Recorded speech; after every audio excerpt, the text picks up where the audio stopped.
Saya sudah memahami berbagai resiko yang akan saya hadapi.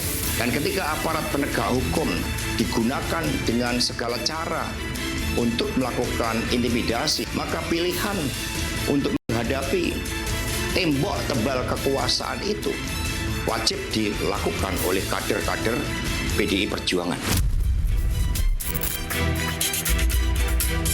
Untuk tersangkanya baru ada 3, saudara HM, saudara HK, dan saudara DTI. Berkas yang nantinya akan dilimpahkan dari penyidik ke jaksa penuntut umum hanya 3 tersangka itu. Jadi pada saat saya pulang ke Indonesia, saya dititipi beberapa dokumen penting dan sudah saya amankan dan saya sudah notariskan di Rusia ini. Ya bisa saja itu jadi bom waktu. Koni Bakri sempat menyebut nama Ibu Iriana Jokowi untuk jangan tenang-tenang saja, itu responnya gimana Pak? Biasa aja, dibilang PKI, dibilang anaknya Gerwani, dibilang anti AC, dibilang anti ASEAN, dibilang ijazahnya palsu, komplit.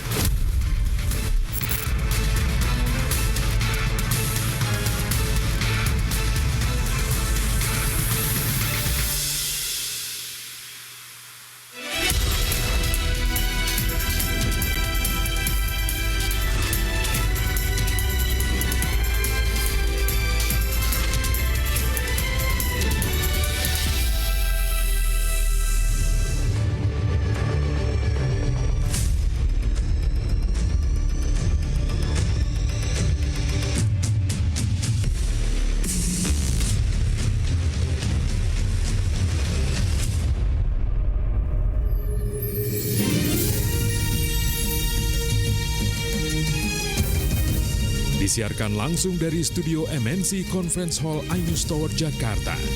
Inilah Rakyat Bersuara bersama Aiman Wicaksono.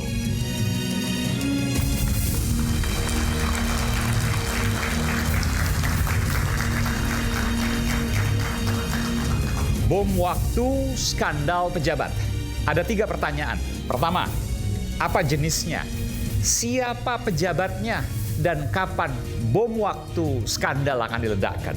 Benarkah dokumen itu nyata atau hanya sebatas gertakan belaka? Saya Aiman Wicaksono. Inilah Rakyat Bersuara.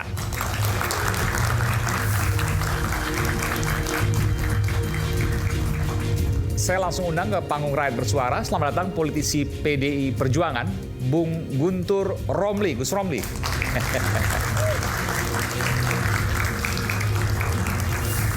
Silakan, Bang Gun Romli, sebelah sini. Kemudian saya panggilkan politisi Partai Solidaritas Indonesia, Mas Ade Armando.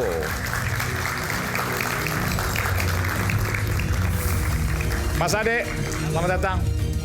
Baik. Hai Gun. Gimana? Ini. Sebelah sini Mas Ade. Kirain mau salaman dulu tadi. Oke. Selanjutnya selamat datang pakar hukum tata negara Bung Refli Harun. Makin ngeri kalau lihat YouTube-nya. Gimana? Oke. Nanti Bung Refli. Kemudian ex penyidik KPK yang juga IM 57 Plus, Mas Yudi Purnomo. Mas Yudi, ini saya tanya pertama mungkin.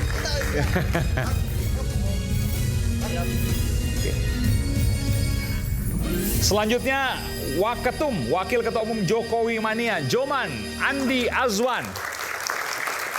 Bung Andi, selamat datang. Selamat malam. Bang, Kang Aiman sehat? Sehat? Wah, luar biasa. Ya, Bang Refli. Guntur.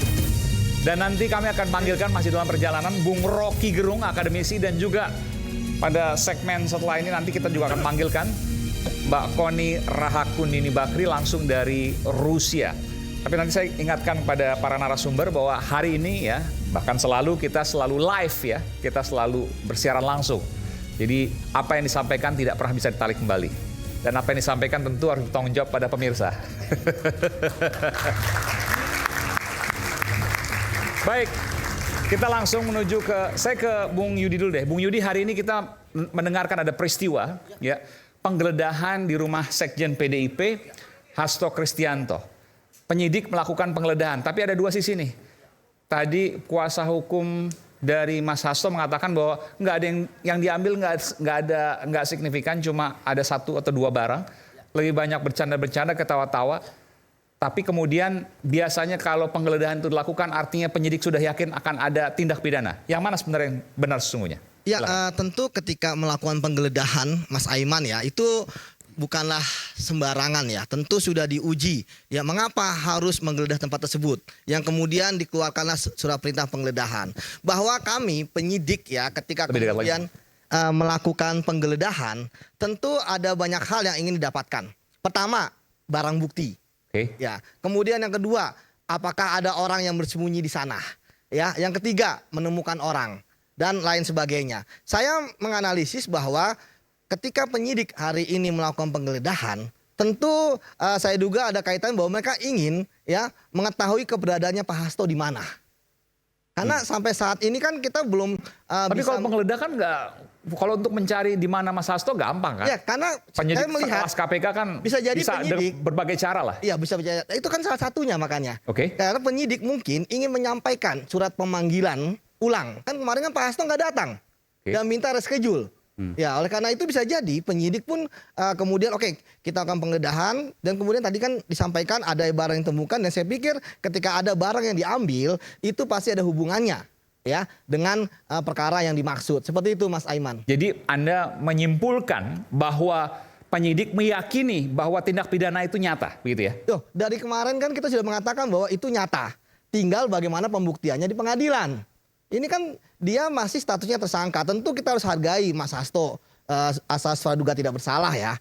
Nah, namun dengan telah ditetapkan sebagai tersangka, ini kan ada satu keyakinan dari penyidik ya, kemudian untuk melengkapi berkas dan kemudian dibawa ke pengadilan seperti itu. Dan kemudian ketika ada tindakan penggeledahan, saya pikir ini sebenarnya merupakan hal yang biasa ya di dalam suatu tindakan penyidik ya. Artinya bahwa tentu penyidik sudah melakukan ini ya rencana ya, termasuk pada hari ini. Kita nggak tahu mana lagi yang digeledah, mana lagi saksi yang dipanggil. Kan kita lihat dalam beberapa hari ini kan banyak kejutan-kejutan yang dilakukan oleh penyidik KPK, termasuk memanggil Pak Sompi, ya kan, kemarin Wahyu Setiawan, termasuk ada salah satu mantan anggota Bawaslu juga. Cepat jalannya nih ya? Cepat sekali. Ini yang saya menarik ya, bahwa KPK sepertinya melakukan sprint kalau saya katakan. Seperti itu Mas Aiman. Oke. Bung Gun Romli, ada komentar soal ini? Ya, soal penyidik KPK yakin katanya dan cepat tadi sprint katanya. Ya, soal penggeledahan ini bagi kami itu keanehan. Pertama, ketika menetapkan tersangka Mas Hasto, Ketua KPK menyampaikan sudah banyak bukti-bukti yang didapat. Terus penggeledahan ini untuk apa? Kemudian disampaikan juga tadi, saya juga mengontak kuasa hukumnya Mas Hasto yang di sana. Juga KPK tidak menemukan suatu hal yang berarti. Baik, ini yang keanehan yang kedua. Jadi bagi kami ini adalah upaya hanya untuk pengalihan isu. Pengalihan isu karena pada hari ini juga ada aktivis anti korupsi LSM yang datang ke KPK. Ada Bung Rai, ada Mas Ubaidillah Badrun ya. Kan terkait dengan laporan OCCRP yang menyebut Jokowi sebagai salah satu finalis terkorup di dunia 2024. Saya kira ini yang patut diduga untuk mengalihkan isu tersebut. Karena kita melihat masalah KPK sekarang itu sangat mengecewakan. Mengapa kita sebut dengan sebuah pengalihan isu? Karena itu bisa masuk akal ketika sebelumnya KPK menggeledah kantor BI dan sudah diumumkan tersangka 2 orang oleh Deputi Penyidikan, kemudian diralat oleh juru bicara KPK. Jadi kami melihat ini ada benang merah antara intervensi dari pihak luar kepada KPK, termasuk juga upaya untuk mengalihkan isu dari pengumuman OCCRP bahwa Jokowi adalah finalis terkorup sedunia tahun 2024. Begitu. Pengalihan isu, Bung. Ya, saya pikir begini, harus diluruskan ya bahwa memang kasus karena kan berbeda-beda. Satgas yang menangani kasus BI berbeda, Satgas yang menangani kasus Pak Hasto berbeda, kemudian orang yang menerima laporan kalau yang tadi benar ada yang melaporkan berbeda-beda. Jadi semua punya tupoksi masing-masing. Ya kan? Jadi tidak ada campur tidak ada campur baurnya, termasuk ketika hari ini misalnya penyidik melakukan penggeledahan, tentu kan mereka sudah merencanakan dari lama dan tidak ada mereka tahu bahwa wah hari ini ada lapor nggak tahu. Ini kan sebuah hal yang berbeda menurut saya. Tapi kalau sekali lagi kalau mau dicocok lagi ya silakan saja kan begitu. Ya, bagi saya nggak bisa diterima alasan itu karena itu masuk dalam suatu kelembagaan. Apakah Anda mengatakan bahwa untuk satgasnya kasusnya Mas Hasto itu tidak bisa diintervensi, sementara satgas untuk yang menggeledah kantor BU itu bisa diintervensi? Enggak. Itu sama-sama yang mengatakan bahwa lembaga KPK itu bisa diintervensi. Bukan apalagi diintervensi, tapi tadi memang Mas Yudi, Mas Yudi, pelan ini kita gantian aja Mas Yudi. Tadi Anda juga mengatakan bahwa dan bagi saya juga suatu keanehan, tiba-tiba ini seperti sprint. Ya, memanggil banyak saksi dan sebagainya, dan ada keanehan di situ. Padahal dalam kasus-kasus yang lain KPK sangat lambat. Termasuk tadi yang diadukan oleh Ubadillah Badrun terkait dengan dugaan korupsi, kolusi, nepotisme, pencucian uang keluarganya Jokowi, ya, anaknya Jokowi. Itu kan sudah berapa kali dilaporkan dan tidak ada progres terkait hal itu. Termasuk juga apalagi namanya fakta pengadilan ketika nama Kahiyang dan Bobi Nasution, anak menantu Jokowi, disebut dalam pengadilan soal kasus izin tambang, sampai sekarang tidak pernah ada tindak lanjut. Kenapa kasus ini tiba-tiba menjadi sprint untuk kasus pertersangkaan Mas Hasto Kristianto? Ya, menurut saya kan begini, kita kan fokus terhadap kasusnya Pak Hasto. Ketika misalnya ada kasus yang lain dan lain-lain dan sebagainya, tentu kita akan Tapi ini pertanyaan publik juga. Kenapa Tetapi kan seperti itu? jangan sampai yang terjadi adalah kita seperti kayak orang tenggelam gitu kan. Semua yang ada di atas kita tarik semua. Padahal sebenarnya intinya kita fokus aja dulu. Kita tidak bicarakan orang tenggelam. Kan gini, kita bicara Maksudnya panik, jadi semua ditarik-tarik. Pak Guntur, kalau ingin melakukan pembelaan PDIP secara panik politik, dengan- saya pikir tidak masalah ya. Saya Bentar. Tapi yang saya pentingkan adalah Mas Aiman, bahwa kalau emang mau melakukan perlawanan hukum kan ada jalur salurannya pra peradilan. Saya sering mengatakan kalau Pak Hasto melakukan pra peradilan, dia akan bisa dalam tanda kutip mengintip apa sih sebenarnya bukti-bukti yang dimiliki oleh KPK untuk mentersangkakan dia. Itu kan fair dilihat oleh publik. Tapi sampai sekarang saya nggak melihat Bang Guntur ya bahwa Pak Hasto mau melakukan pra peradilan. Padahal itu adalah perlawanan yang paling penting ya dibandingkan dengan misalnya pernyataan-pernyataan terkait dengan politik, video dan sebagainya. Bagi saya disitulah sebenarnya krusialnya. Dan saya pun juga ingin memantau kalau memang kasusnya ternyata buktinya KPK nggak kuat, pasti saya bisa menganalisis wah ini nggak kuat nih. Sebentar, Bung Laut. Tapi tadi apa yang disampaikan oleh Mas Gun Romli itu kemudian jadi pertanyaan publik soal revisi tersangka yang soal ini BI. yang menarik, Mas. Soal yang tadi disebutkan ada beberapa kasus yang dilaporkan tapi tidak berjalan. Nah itu gimana penjelasannya? Nah, kalau yang terkait dengan itu saya baca memang di KPK, Mas, beberapa kali kalah pra peradilan. Akhirnya KPK ada dua hal yang menurut saya sangat ambigu. Pertama, harusnya KPK ketika menaikkan tersangka, menaikkan kasus penyidikan sudah ada tersangkanya. Tapi kemudian mereka kalah di pra peradilannya Prof IDOS ya, bahwa harusnya ketika naik penyidikan ya namanya belum harus ada tersangkanya. Ini kan yang menarik. Sehingga KPK, saya juga mengkritik ini. Kenapa satu lembaga bisa jadi ada dua sprindik terkait dengan kasus yang naik dari penyelidikan ke penyidikan. Yang satu tanpa nama, ya kan, sprindik umum. Yang satu Yang ada BI, nama. kasus BI ini maksudnya? Iya. Kalau saya lihat kan bahwa ini ada sprindik umum, saya baca loh.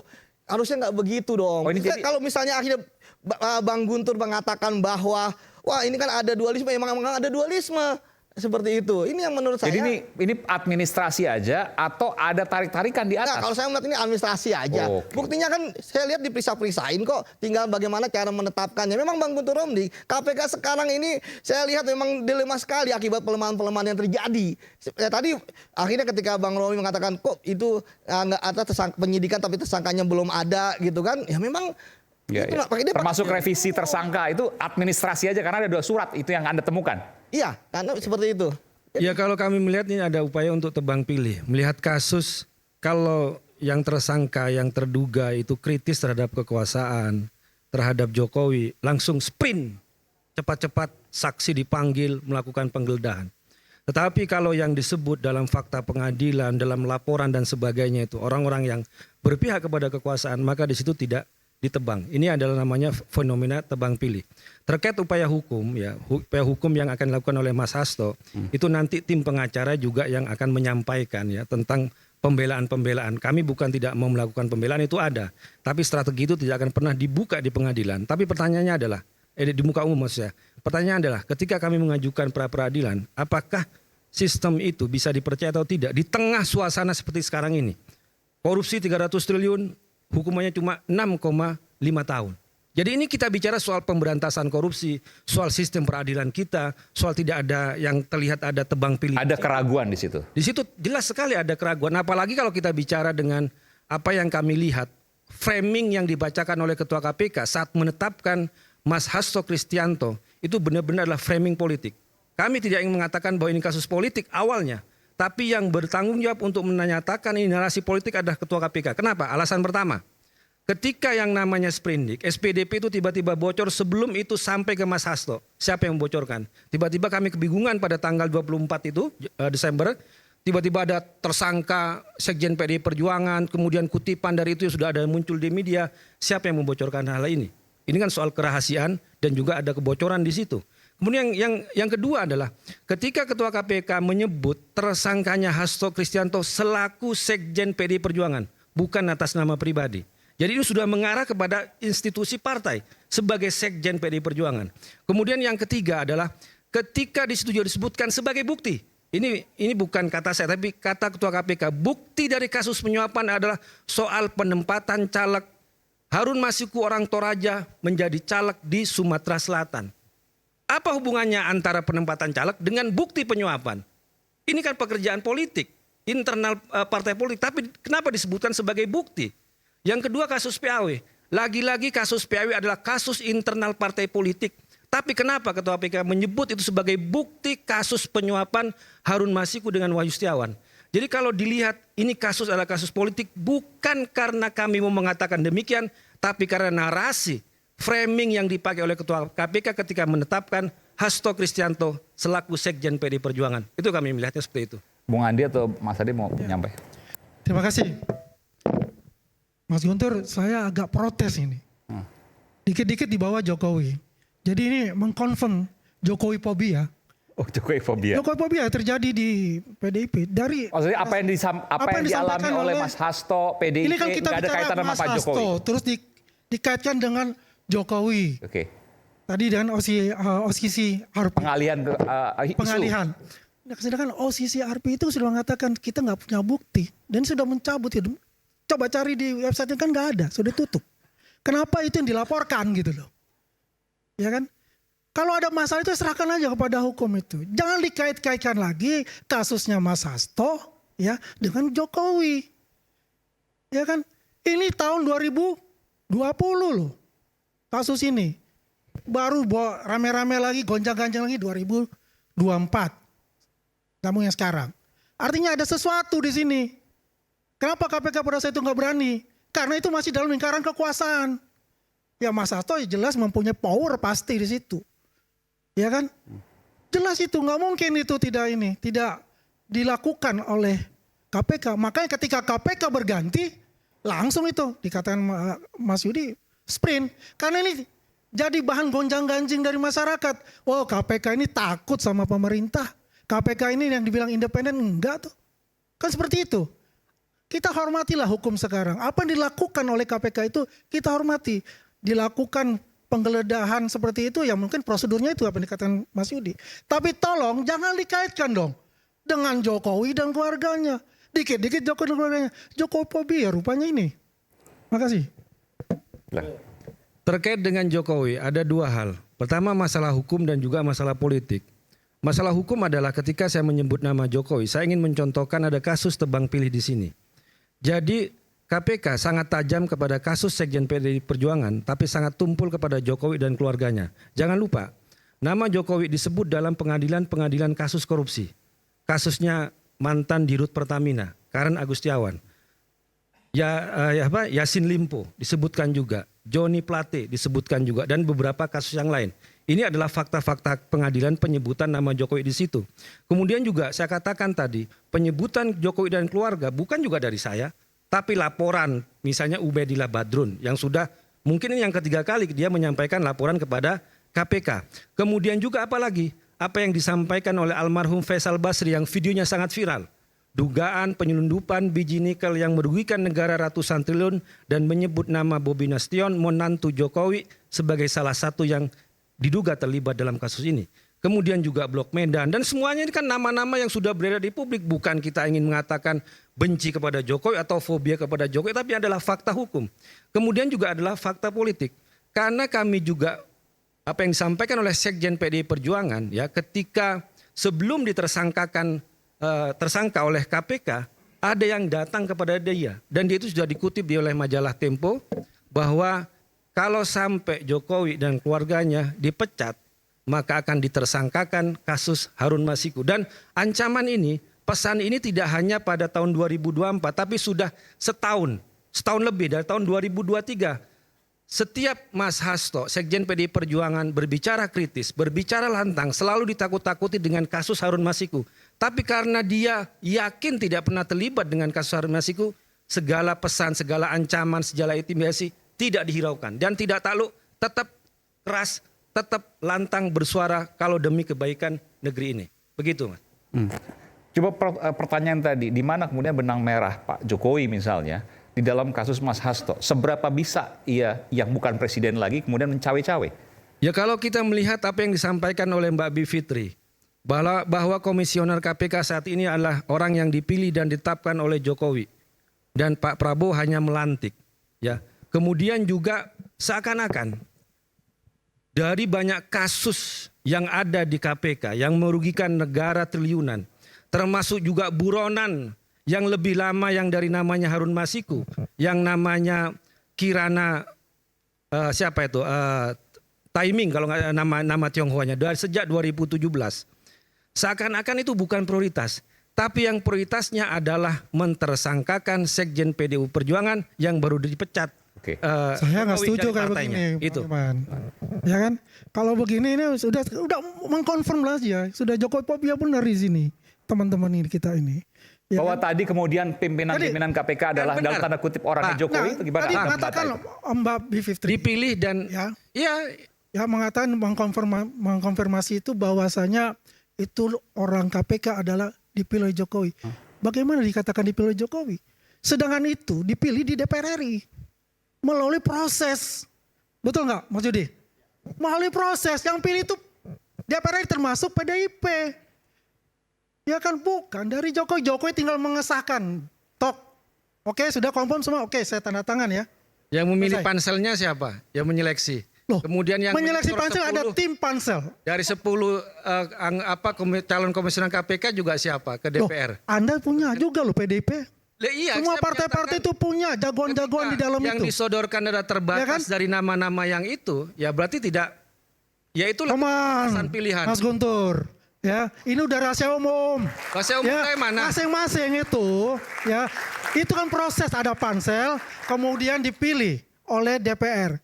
Itu pasti adalah lobby-lobby di situ. Gue pilih lo, ya ntar lu dukung gua. Udahlah, itu sudah rahasia umum untuk bicara itu. Tapi Jokowi. Jangan mengatakan bahwa itu dipilih oleh Jokowi. Lah memang Jokowi pada akhirnya confirm kan banyak suara dari kelompok sipil. Jangan sampai namanya Jokowi menetapkan ketua KPK. Biarkanlah itu diberikan kepada Presiden Prabowo. Kan banyak sampai yang namanya Maki Bonyamin juga menggugat ya ke MK karena menurut dia itu seharusnya yang memilih seleksi dan sebagainya adalah perodanya Pak Prabowo. Ini juga kritik dari masyarakat muncul lah. Mas, itulah. Ya, kita jangan bicara sekarang. Kemarin-kemarin pun presiden-presiden pun itu tanda tangan. Yang mengesahkan itu semua. Itu melalui pansel. Melalui pansel terus kemudian yang milih pansel siapa? Ya jelas itu kan presiden untuk masuk pansel ya. Yang menyeleksi puluhan calon siapa? Yang dipilih oleh siapa? Bukan oleh Jokowi. Ketika DPR hanya diberi batasan untuk memilih dari 10 orang itu, ya, dan semuanya sudah diseleksi sesuai dengan minat yang menyeleksi, memang ada alternatif lain dari 10 orang itu. Nah, pertanyaan saya, ya, bagaimana Anda tahu bahwa itu mereka, ya, yang akan dipilih masing-masing? Kalau bukan mungkin dari partai Anda. Saya pilih Pak Wawan ya. Pak Wawan Setan itu punyanya PDIP. Si A atau si B itu punya saya. Udahlah, itu sudah pasti ada diskusi-diskusi di dalamnya itu. Ya. Saya tidak mendengar informasi itu bahwa yang dihadirkan pada calon-calon di situ sudah diseleksi oleh Presiden Jokowi. Apalagi kalau kita tidak bisa mencerna dengan cermat. Jangan lupa secangkir kopi hangat yang nikmat untuk menemani kebersamaan dalam program Rakyat Bersuara bersama saya Aiman Wicaksono. Segera kembali.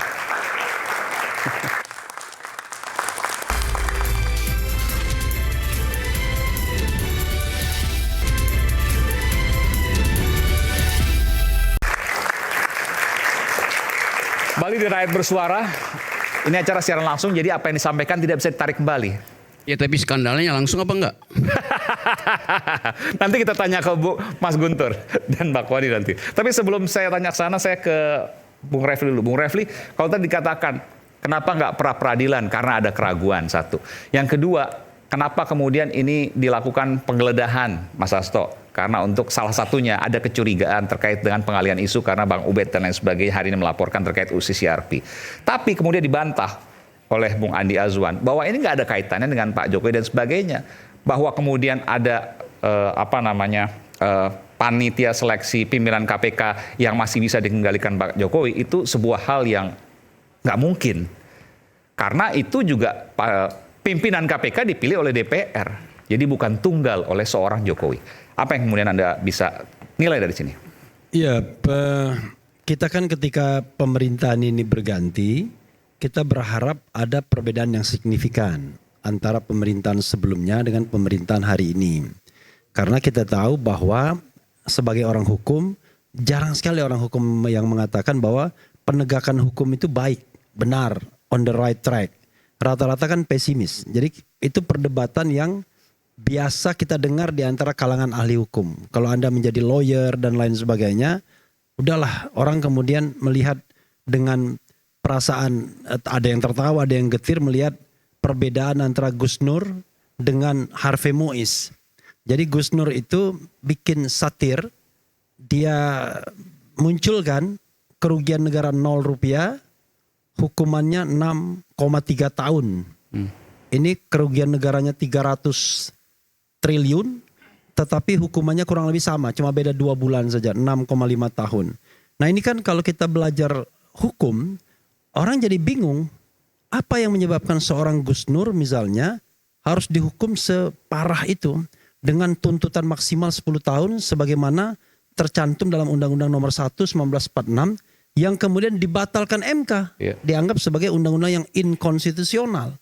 Coba bayangkan, kan harusnya kita semua termasuk penguasa itu minta maaf sama Gus Nur, sama Bambang Tri misalnya yang telah udah selesai mereka menjalani hukuman ya sekarang? Belum. Oh masih? Masih sekitar April mungkin baru bebas 2/3 dari masa hukuman plus remisi-remisi.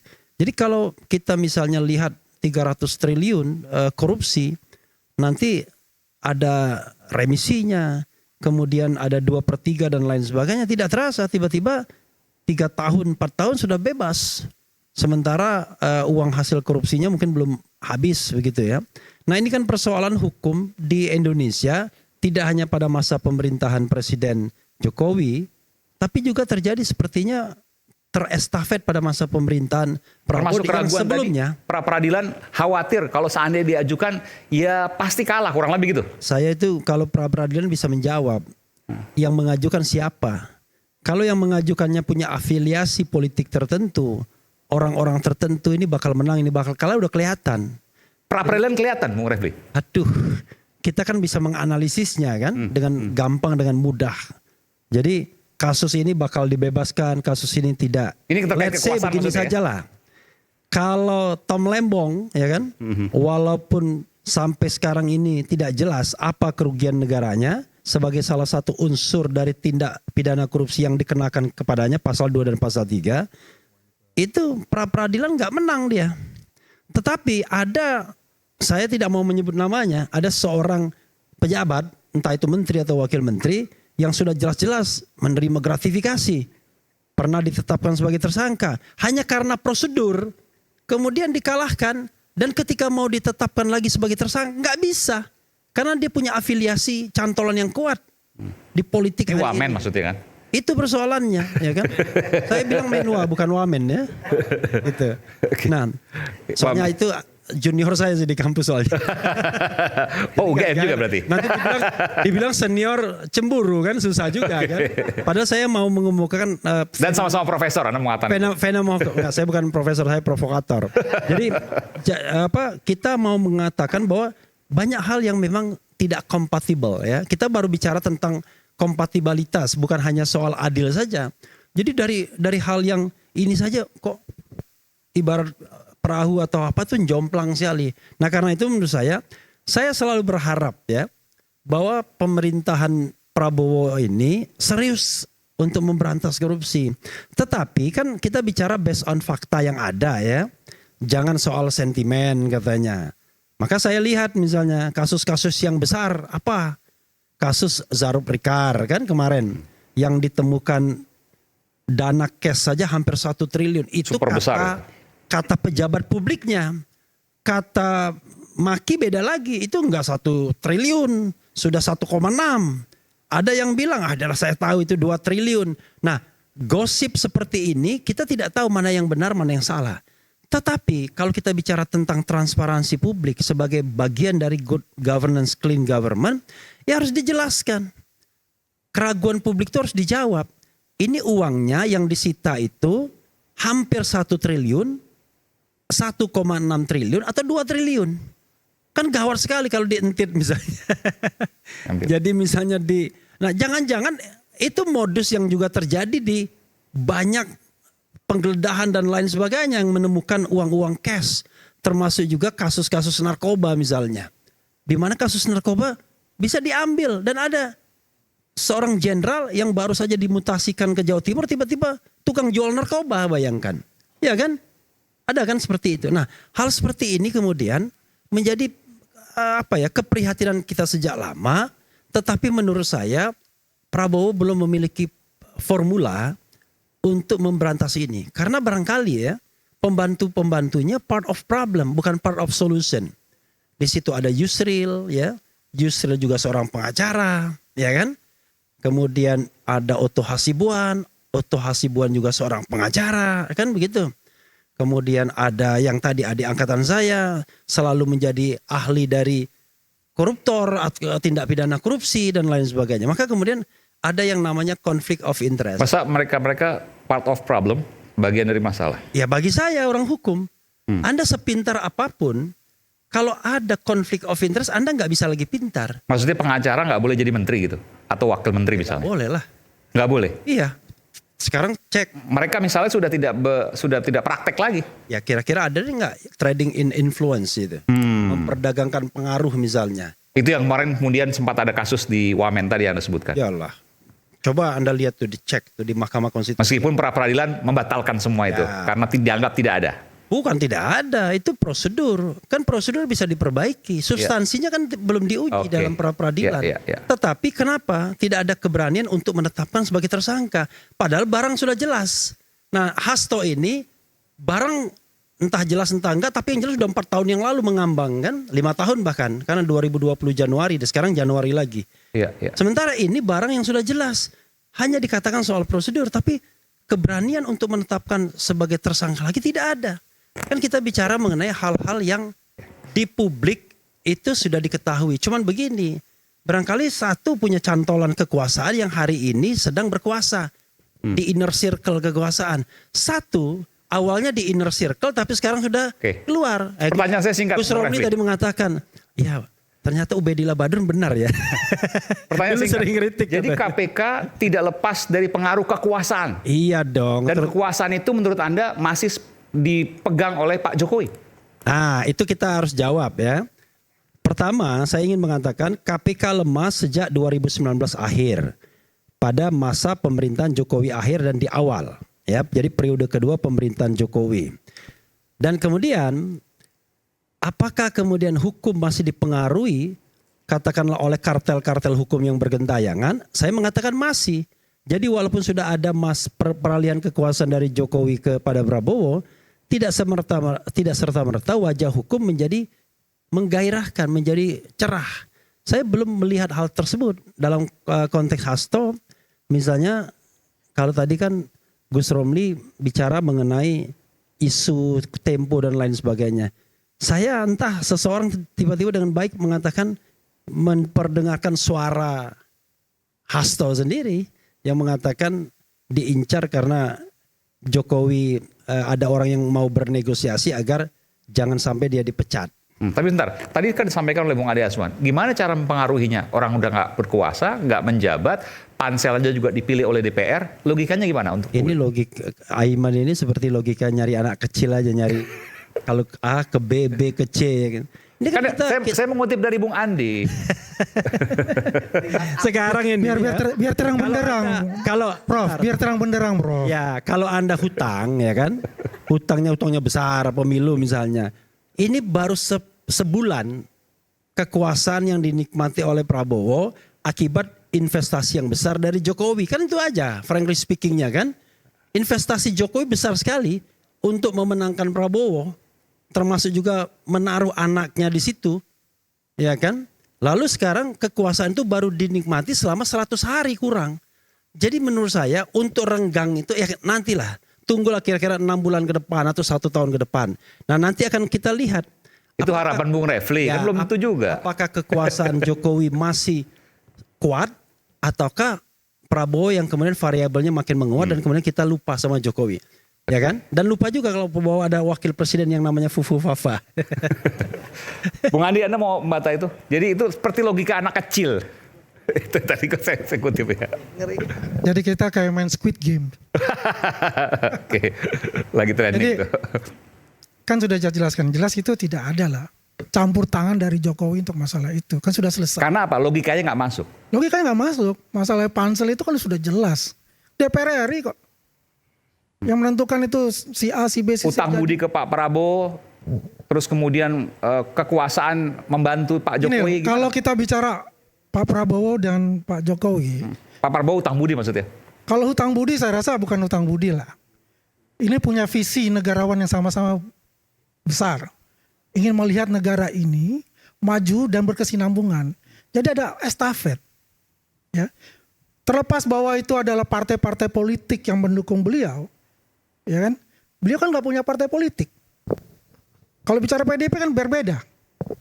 Di mana dia itunya kan? Bahwa dia itu adalah hutang budi misalnya. Enggak.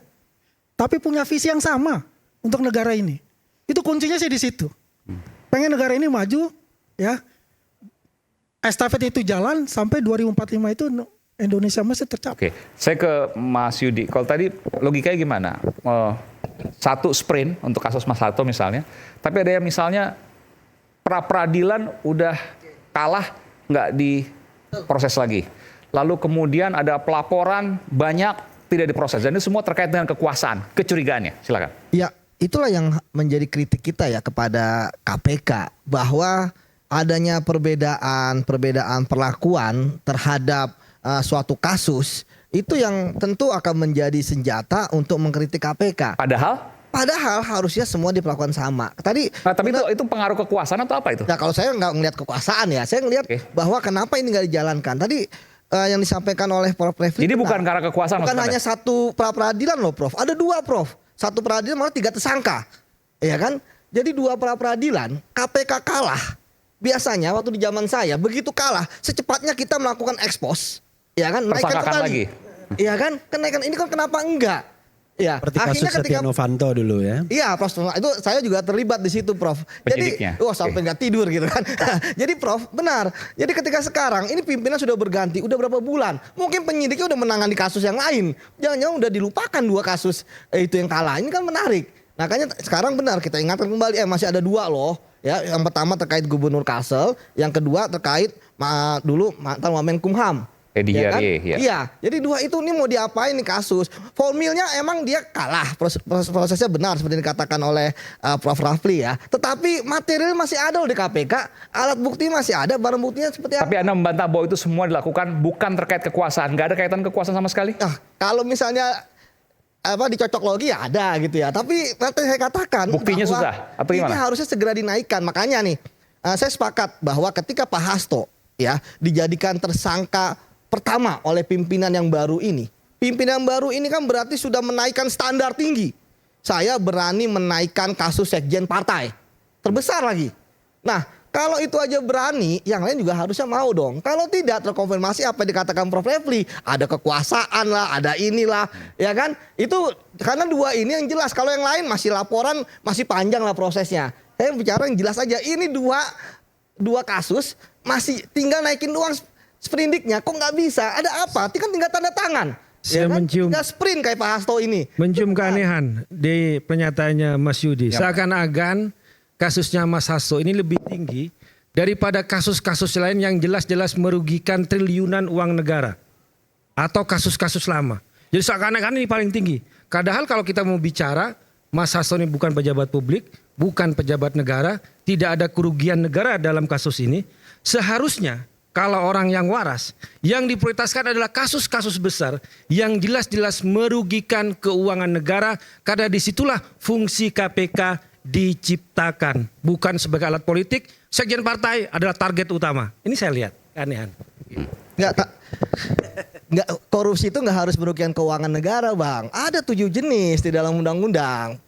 Pemerasan, gratifikasi, menyuap dan sebagainya. Jadi kita nggak bisa apple to apple bahwa ini kasus kerugian negara prioritas dan sebagainya. Saya pikir ketika ada kasus di KPK ya harus tuntaskan. Ya ketika misalnya tadi ada kasus yang KPK ngambang, nggak jelas, dianggap tebang pilih, ya itu risiko yang harus dihadapi oleh KPK seperti itu. Jadi nggak ada yang namanya ini mengincar, yang namanya ini nggak, semua pasti adalah bukti. Saya masih yakin bahwa teman-teman saya di KPK penyidik nggak akan ada keterangan saksi dipalsukan, ada barang bukti diletakkan di rekayasa, enggak lah. Tapi Anda di kasus lain tidak menangkap keanehan. Kasus ada 2 peradilan. Makanya kita desak, Bang. Makanya saya anggap Kita Anda desak. harus fair dong. Loh, kan, kalau kasus ini nggak aneh kok di barisan nggak aneh, gimana Anda makanya ini? saya ungkapkan. Kecuali saya nggak ungkapkan, saya fair lah. Semua kasus tadi saya katakan itu KPK kapan nggak naikkan sprindik, ya kan? Ini menarik. Ya tapi ketika Pak Hasto, ya saya katakan itu sudah proses yang benar. Nah kalau yang nggak benar, ini kita luruskan. Kita kan seperti meluruskan benang basah nih di KPK, ya kan? Nah itu yang mau kita luruskan. Jadi Pak Hasto mendapatkan keadilan, yang lain pun juga adil, kan begitu Pak? Enggak. Kalau bagi saya Anda tuh ngeliat tebang pilih. Kalau kasusnya Hasto penyidik KPK lurus, kalau kasusnya yang pra-peradilan yang kalah, yang 2 itu tidak lurus. Padahal sama-sama penyidik KPK dalam lembaga yang sama, di bawah kepemimpinan yang sama. Itu yang saya anggap Anda tidak fair dalam melihat kasus-kasus itu. Gitulah. Kalau saya nggak fair, saya nggak akan mengungkapkan dong. Ya kan mengungkapkan. Makanya saya katakan di sini, ayo semuanya diluruskan, gitu kan, di jalan yang benar. Tapi begini, saya mau tanya. Kenapa kasus Mas Hasto ini menjadi menarik? Karena selain kasusnya tadi sekjen, ya kan, sebutan saja. Meskipun bukan yang besar, angka korupsinya masih jauh banyak lebih besar. Yang buron masih banyak juga. Tapi ini sprint gitu ya. Ada satu hal yang mungkin menarik, Bung Gun Romli, bahwa Mas Hasto menyimpan banyak rahasia, termasuk soal skandal pejabat yang ingin diledakkan dalam kaitan ke bom waktu. Apakah itu kemudian yang membuat sehingga Mas Hasto sprint kasusnya? Atau ada hal lain? Nanti saya boleh ke Mas Guntur Romli, selepas jeda saya akan sedang balik. Tetap bersama kami Rakyat Bersuara.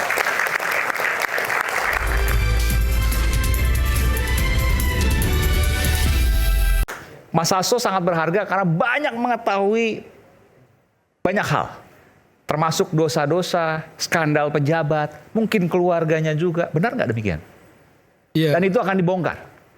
Iya, jadi memang Mas Hasto kan selama 10 tahun, hampir 10 tahun, 9 tahun tepatnya, itu kan berada dalam pusaran kekuasaan. Tapi Mas Hasto sendiri tidak pernah disebut dengan bisa menikmati kekuasaan itu sendiri. Karena beliau diminta untuk menjadi menteri pada tahun 2014 oleh Pak Jokowi, beliau menolak. Menteri apa waktu itu belum disebutkan? Saya nggak ngerti apa menterinya. Kemudian jabatan-jabatan apapun beliau tidak mau. Artinya beliau tetap memilih untuk tidak menjadi pejabat publik, tidak menjadi pejabat negara, karena fokus ingin mengabdi kepada partai, kepada Ibu Ketua Umum, ya, Ibu Megawati Soekarno Putri. Dan juga menurut beliau juga adalah, kalau saya sekali menerima pejabat publik, ya, maka saya sebagai sekjen akan bisa disandra oleh kekuatan di luar. Karena posisinya adalah pejabat publik.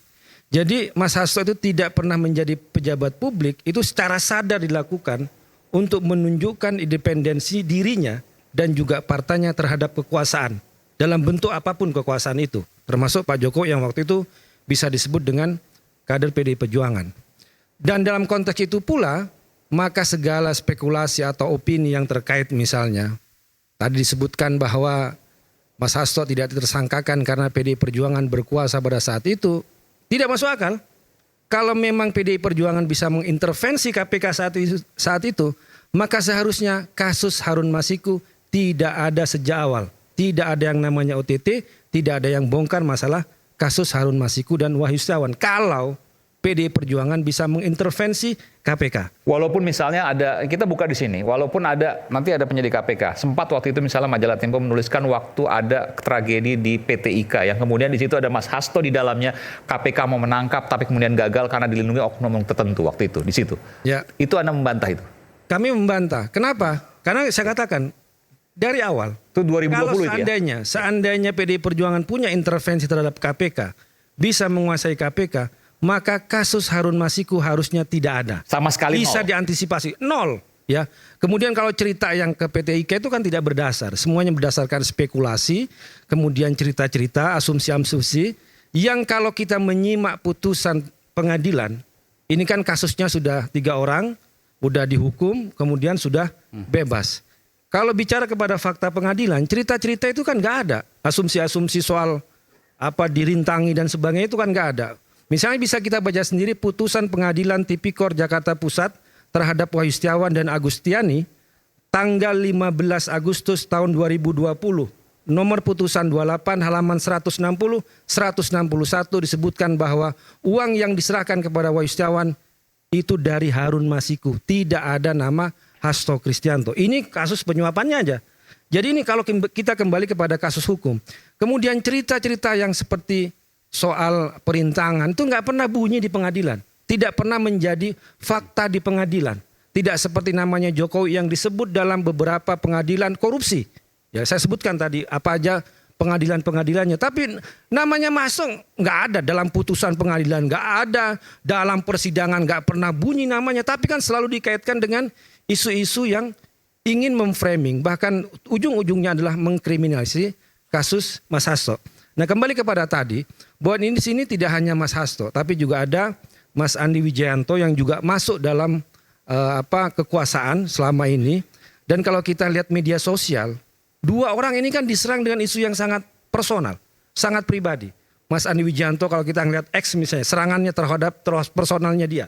Kemudian kepada Mas Hasto, ketemu dengan perempuan yang biasa saja di sebuah restoran, tiba-tiba ada video yang beredar, ada foto yang beredar, kemudian di framing dituduh ada perselingkuhan dengan istri teman baiknya. Ini kan sebuah pembunuhan karakter yang sangat luar biasa untuk memframing, untuk melakukan kriminalisasi. Nah, dalam konteks perlawanan ya terhadap kriminalisasi politik, maka Mas Hasto juga memiliki cara untuk melakukan perlawanan. Termasuk dan dalam konteks pemberantasan korupsi, tadi saya menyampaikan ketika kasus korupsi itu hanya tebang pilih, ya, hanya tajam kepada PDI Perjuangan, padahal bukti-bukti yang ada di pengadilan fakta hukum itu nggak ada, ya, tapi tumpul kepada yang lain, maka waktunya kita bisa bongkar-bongkaran kasus korupsi yang benar-benar melibatkan pejabat negara. Ini skandal pejabat nih. Mengerucut nih, artinya itu kasus korupsi ya? Kasus nggak ada kaitan korupsi, sama keluarga? Penyalahgunaan, kewenangan, kemudian juga penggunaan hukum sebagai alat untuk membunuh, menyerang lawan. Jadi bukan aib pribadi dalam artian bahwa kehidupan pribadinya, bukan ya? PDI Perjuangan tidak tertarik untuk bicara isu-isu personal dan isu-isu pribadi seseorang. Tapi kita mau fokus benar-benar, kalau ini adalah serangan politik, maka ini kita akan bisa melakukan perlawanan politik. Kemudian kalau ini isu hukum, kita juga bisa melakukan perlawanan hukum. Dan itu semuanya baik. Dan itu semuanya terkait dengan kasus hukum yang pembuktiannya PDI Perjuangan punya. Bukti-bukti itu ada di Mas Hasto. Kemudian juga videonya juga ada di Mas Hasto. Lebih dari 1 kasus? Ya. Dan itu juga beberapa dokumen juga dititipkan kepada Ibu Koni. Waktu Ibu Koni datang ke Indonesia, kemudian kembali ke Rusia.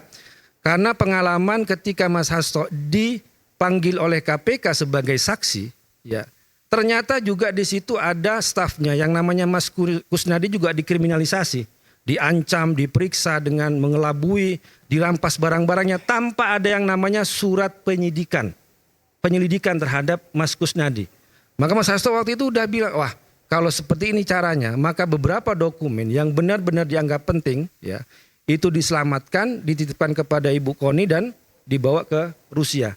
Dan di antara dokumen-dokumen itu ada yang menjadi bahan untuk nantilah video-video itu yang akan dirilis, ya, yang bisa membuka skandal korupsi, penyalahgunaan wewenang. Makanya bisa disebutkan ini lebih besar daripada kasus Watergate yang ada di Amerika.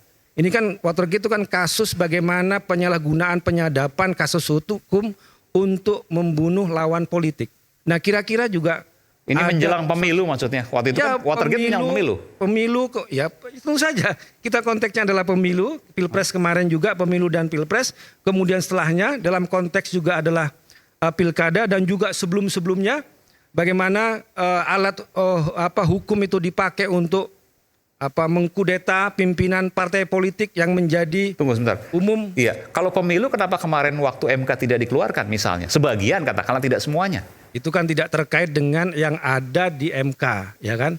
Ya, ini kan terkait dengan hal-hal yang lebih besar dari situ, ya Mas ya. Bukan soal MK yang ada di bukti-bukti itu bukan kasus pemilunya ya, tapi bagaimana kekuasaan dan sebagainya itu dipakai untuk pemenangan misalnya. Itu juga akan nanti muncul itu Mas. Bang Adi ada mau sampaikan sesuatu?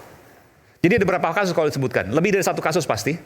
Iya pasti lebih dari 5 kasus? Ya 5 kasus lebih itu. Lebih dari 5 kasus bahkan, ini luar biasa puluhan. Ini. Videonya puluhan. Mas Adi ada mau sampaikan sesuatu? Nanti ini akan ditayangkan di channelnya Refli Harun. Anda percaya dengan itu? Anda nggak percaya? Lah, kalau itu dinyatakan oleh Mas Hasto sendiri, oleh Bu Koni, oleh sekarang Guntur Romli, ya saya harus percaya dong. Ya, kan orang yang mengatakannya adalah orang yang mengatakan kami punya bukti-bukti tersebut. Kami sudah buat video-video tersebut. Justru saya sebagai warga negara dan saya rasa kita semua, bahkan penonton televisi, itu mau menunggu sekarang. Itu adalah sebuah informasi yang sangat penting. Bahkan Bu Koni kan menyebutnya sebagai bom waktu akan meledak. Ya saya kan nggak punya urusan sama orang-orang yang tadi akan diangkat oleh Mas Hasto dan Bu Koni ini kan. Maksud saya gini, yang korup kan bukan kita, bukan Anda, bukan kita semua di sini. Yang korup saya nggak tahu siapa karena belum disebut. Ya, tapi taruhlah dia bilang ada pejabat-pejabat selama ini yang skandal-skandalnya itu akan diungkapkan. Ya bagus dong. Memang pertanyaan saya adalah seperti Anda tadi ya. Bukannya seharusnya disampaikan lebih awal. Kalau memang Anda udah punya bukti-bukti korupsi, kenapa baru sekarang? Ya, kalau ini terjadinya misalnya bukan tahun 2024, tapi 2023, 2022, ya diungkapkanlah. Mestinya semua indikasi korupsi itu dibongkar. Saya kasih contoh nih, kenapa misalnya sekarang kita tadi dikatakan KPK tiba-tiba sprint nih isu Harun Masiku. Saya duga ini ada kaitannya kan selama 4 tahun, koreksi saya kalau saya salah nih KPK ya. Selama 4 tahun sebetulnya KPK ingin membongkar itu tapi nggak bisa. Saya duga ya. Saya duga ini antara lain ada kaitannya dengan mantan ketua KPK yang bernama Firly Bahuri. Ya, saya duga. Dia udah bersalah kan, mundur. Diberhentikan ya. Oh, dia tersangka sekarang. Jadi ini selama 4 tahun teman-teman KPK itu ingin segera membongkarnya. Karena mereka merasa punya informasi yang cukup bahwa something terribly wrong terjadi nih dalam kasus Harun Masiku. Dan sejak tahun 2020, lagi-lagi koreksi saya kalau salah, memang nama Hasto sudah disebut. Apakah sebagai tersangka, apakah terlibat, apakah pemeran, saya nggak tahu ya.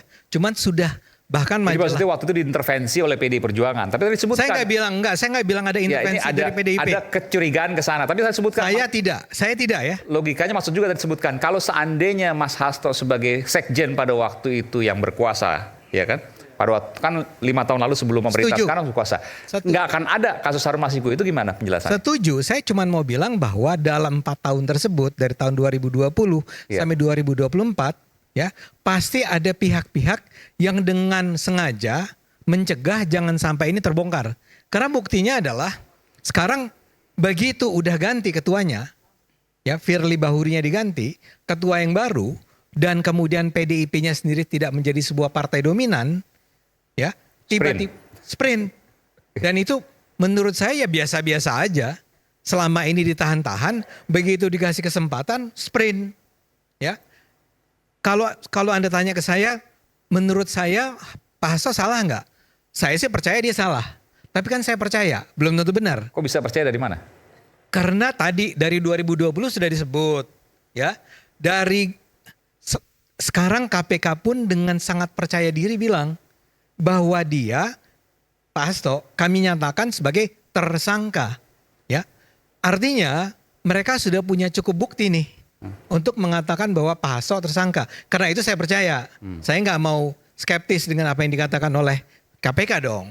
Jadi data-datanya cukup untuk membuat kita percaya Pak Hasto bersalah. Nah, saya kembali ke pertanyaan Anda. Jadi memang data-data itu bahaya kalau ditutup-tutupi. Menurut saya apa yang dilakukan oleh Pak Hasto itu sebetulnya kurang tepat.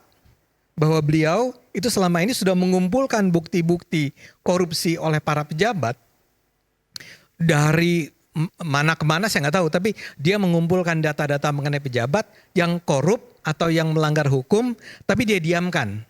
Nah sekarang ketika kasus dia sendiri lagi rame, kemudian dia bilang bahwa saya akan bongkar nih. Ya, menurut saya itu nggak pantas.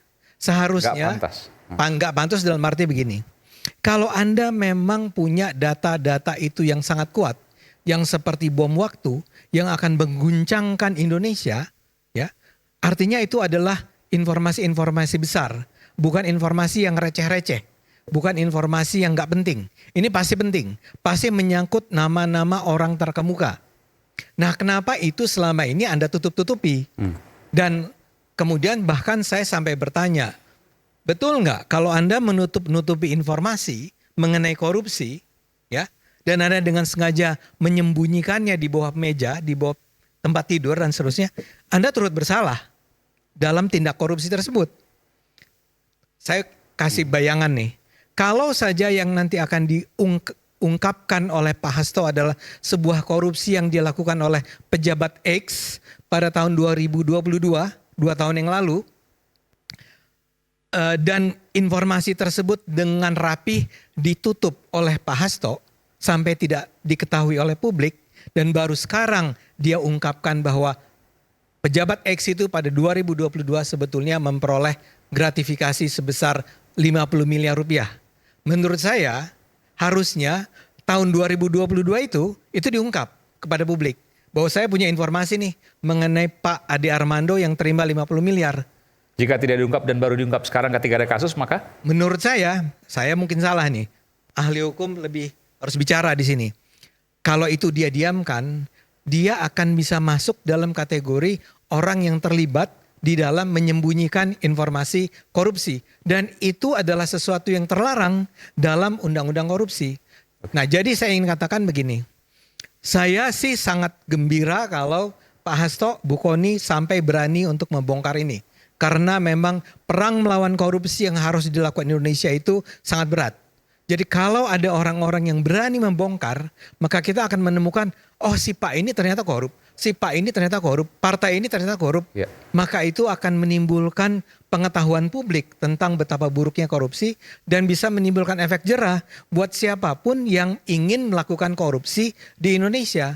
Jadi saya sih termasuk orang yang menunggu sekali nih, tolong dong Pak Hasto segera umumkan kepada publik. Tolong dong Bu Kony, jangan ditutup-tutup. Kenapa tidak dari dulu, kenapa baru sekarang dan ada potensi melanggar hukum? Dan siapa sih yang kemudian dituju? Saya bertanya nih ya, apakah Pak Jokowi dan keluarga? Saya mau jawab dulu yang soal kasus Harun Masiku. Kita akan kembali saat lagi baru kita akan termasuk Bung Rocky dan saya akan minta. Kita kembali saudara.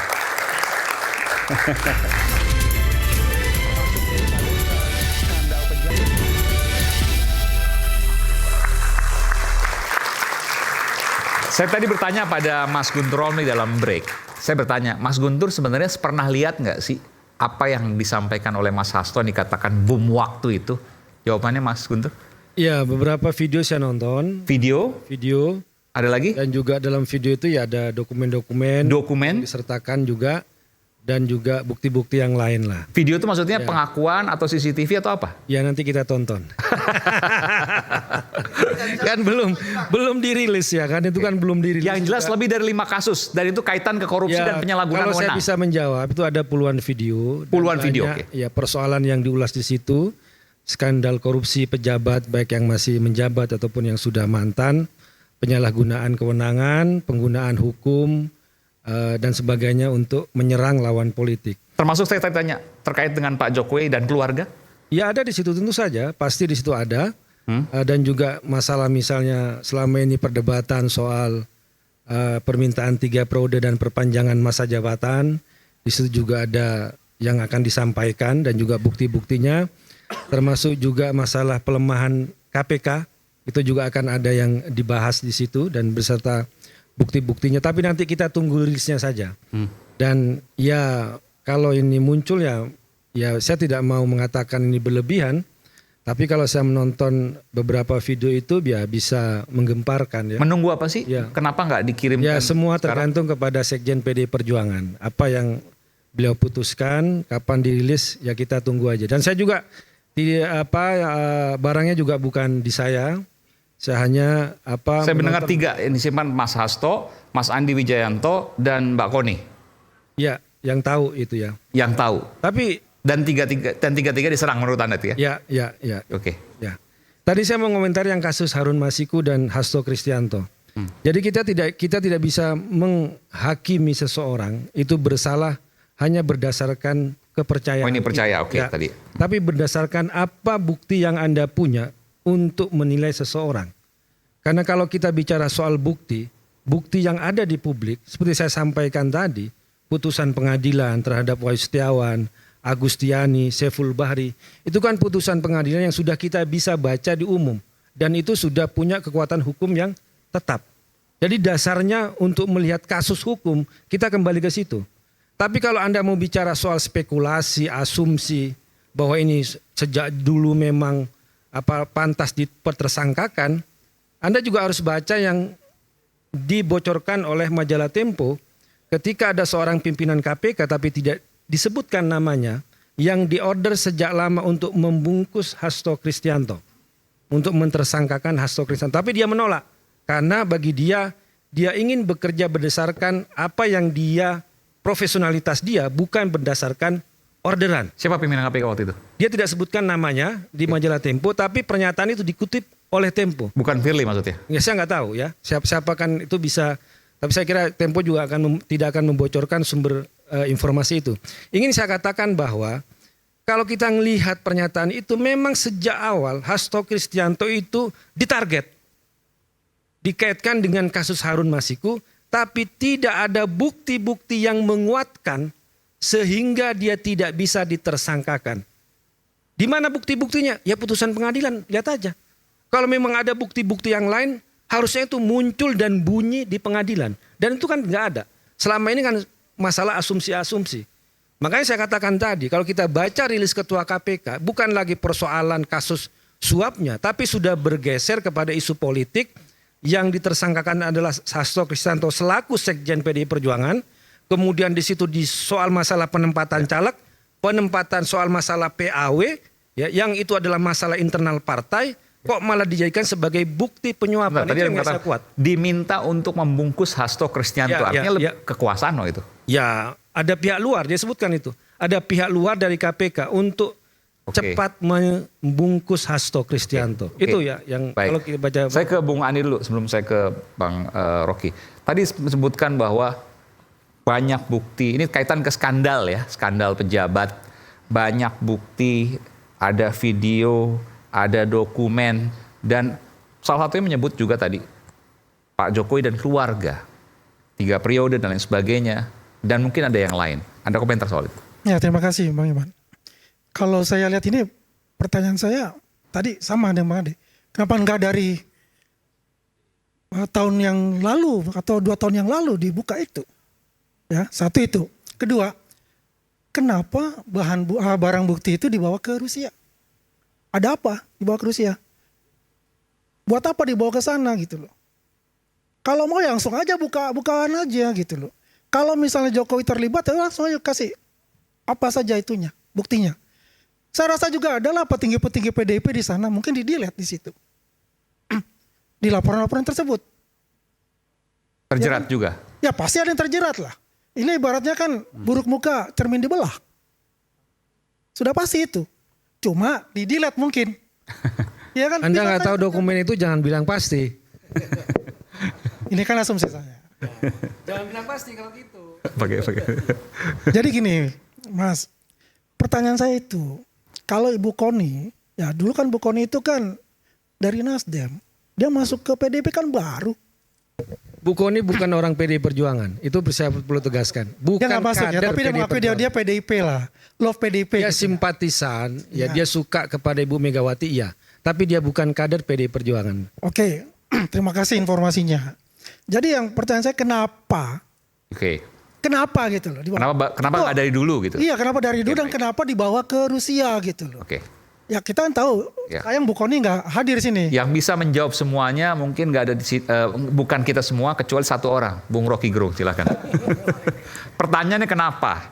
Yang kedua, kenapa dibawa ke Rusia? Kenapa nggak dari dulu dibuka? Bung Aiman, Kenapa saya mau komentar dibawa ke Rusia? sedikit. Bu Koni itu baru tahu sekarang.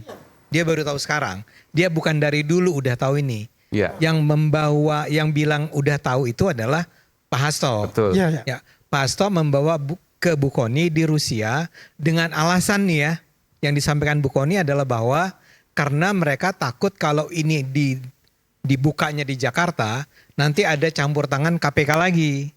Karena dalam kasus ketika Pak Hasto pertama kali dipanggil ke KPK, ingat yang asistennya itu digerebek itu loh, bukan digerebek diambil HP-nya Kusnadi namanya. dalam Kusnadi ya. Karena itu dia bilang supaya jangan sampai itu terjadi, maka diselamatkan di Rusia. Tapi pertanyaan saya sama. Kenapa nggak dari dulu itu kan? Kenapa nggak dibuka di sini? Kenapa nggak dibuka di sini sekarang? Dan dari sayangnya Bu Koni sebelumnya? nggak ada ya. Pertanyaan saya begini, Bung Koni, Profesor Koni ini adalah anggota Valdai Discussion Club. Valdai Discussion Club. Oh ya. Di Rusia. Di Rusia. Ya, dia kan memberikan input kepada pemerintah Rusia. Yang saya takutkan ini ada rahasia negara yang mungkin juga dia simpan di sana. Bisa saja loh terjadi. Bocor ke Rusia nanti. Bisa bocor ke Rusia. Dan itu bahaya. Bahaya kan? Apa enggak? Pertanyaan saya secara hukum, apakah itu termasuk melanggar hukum dalam undang-undang? Anda kan nggak tahu barangnya, kok menganggap itu rahasia negara. Oke, Bung Rocky silakan Bung Rocky. Seandainya kita tidak tahu barangnya, boleh nggak kita bikin kesimpulan? Kalau datanya nggak ada, otak kita dituntun untuk tetap membuat kesimpulan. Dasarnya begitu. Coba kita mulai dengan definisi skandal. Apa sih skandal itu? Kata skandal itu cuma ada di wilayah agama dulu tuh. Mempermainkan agama, memutar-mutar ayat itu skandal dulu. Belakangan dia berkembang menjadi tagihan moral. Dasarnya tuh kata skandal pertama. Terakhir masuklah istilah skandal politik. Apa tuh skandal politik? Nggak ada skandal politik. Peristiwa politik diskandalkan iya. Kan begitu cara kita menganalisis tuh. Watergate. Nixon turun karena skandal politik. Bill Clinton tidak jatuh padahal dia ada skandal seksual. Jadi kalau kita bilang apa itu skandal politik adalah sesuatu yang kemudian dipindahkan dari wilayah privat ke wilayah publik. Itu soalnya tuh. Apa itu? Rumor berubah menjadi gosip, gosip berubah menjadi skandal. Rumor kalau dia di wilayah privat ya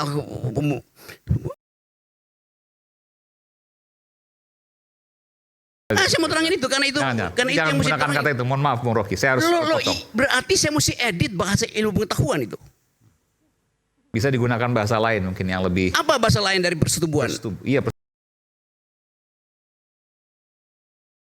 Minta tolong untuk jangan. Kita sesaat lagi, kita akan kembali saat lagi. Tetap bersama kami di Rakyat Bersuara.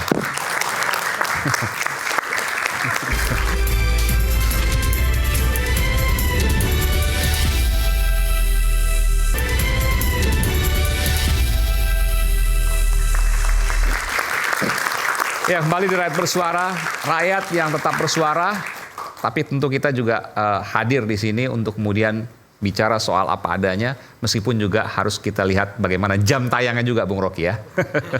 Silakan Bung Rocky. Saya lanjut ya, saya lagi terangin. Tapi janji dulu ya. Ya, oke. Saya lagi terangin apa kata skandal itu apa. Oke. Karena orang nggak tahu apa yang skandal itu. Saya tadi kasih contoh. Peristiwa Nixon turun di impeach itu karena dia bikin skandal politik. Di dalamnya tidak ada urusan seks. Sebaliknya Bill Clinton bikin skandal yang isinya seks. Tapi dia tidak jatuh.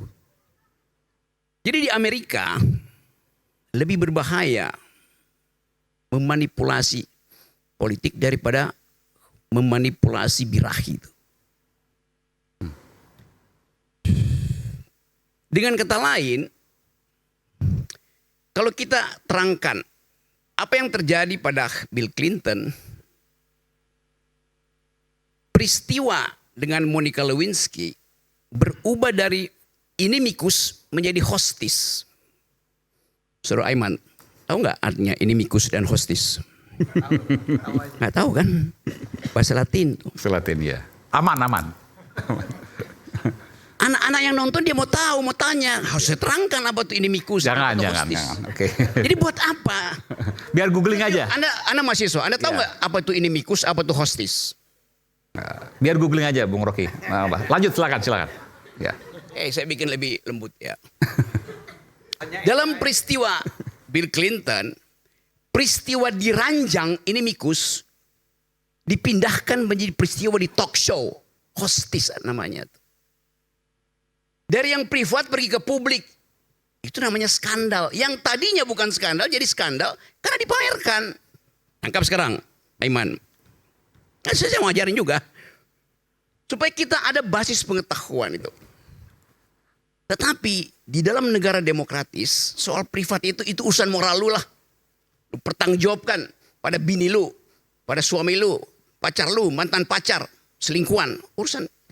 Tetapi begitu soal itu menjadi urusan transaksi untuk keseimbangan kekuasaan, dia berubah menjadi hostis, menjadi urusan publik. Yang di kita sekarang misalnya. Lebih skandalus mana? Hasto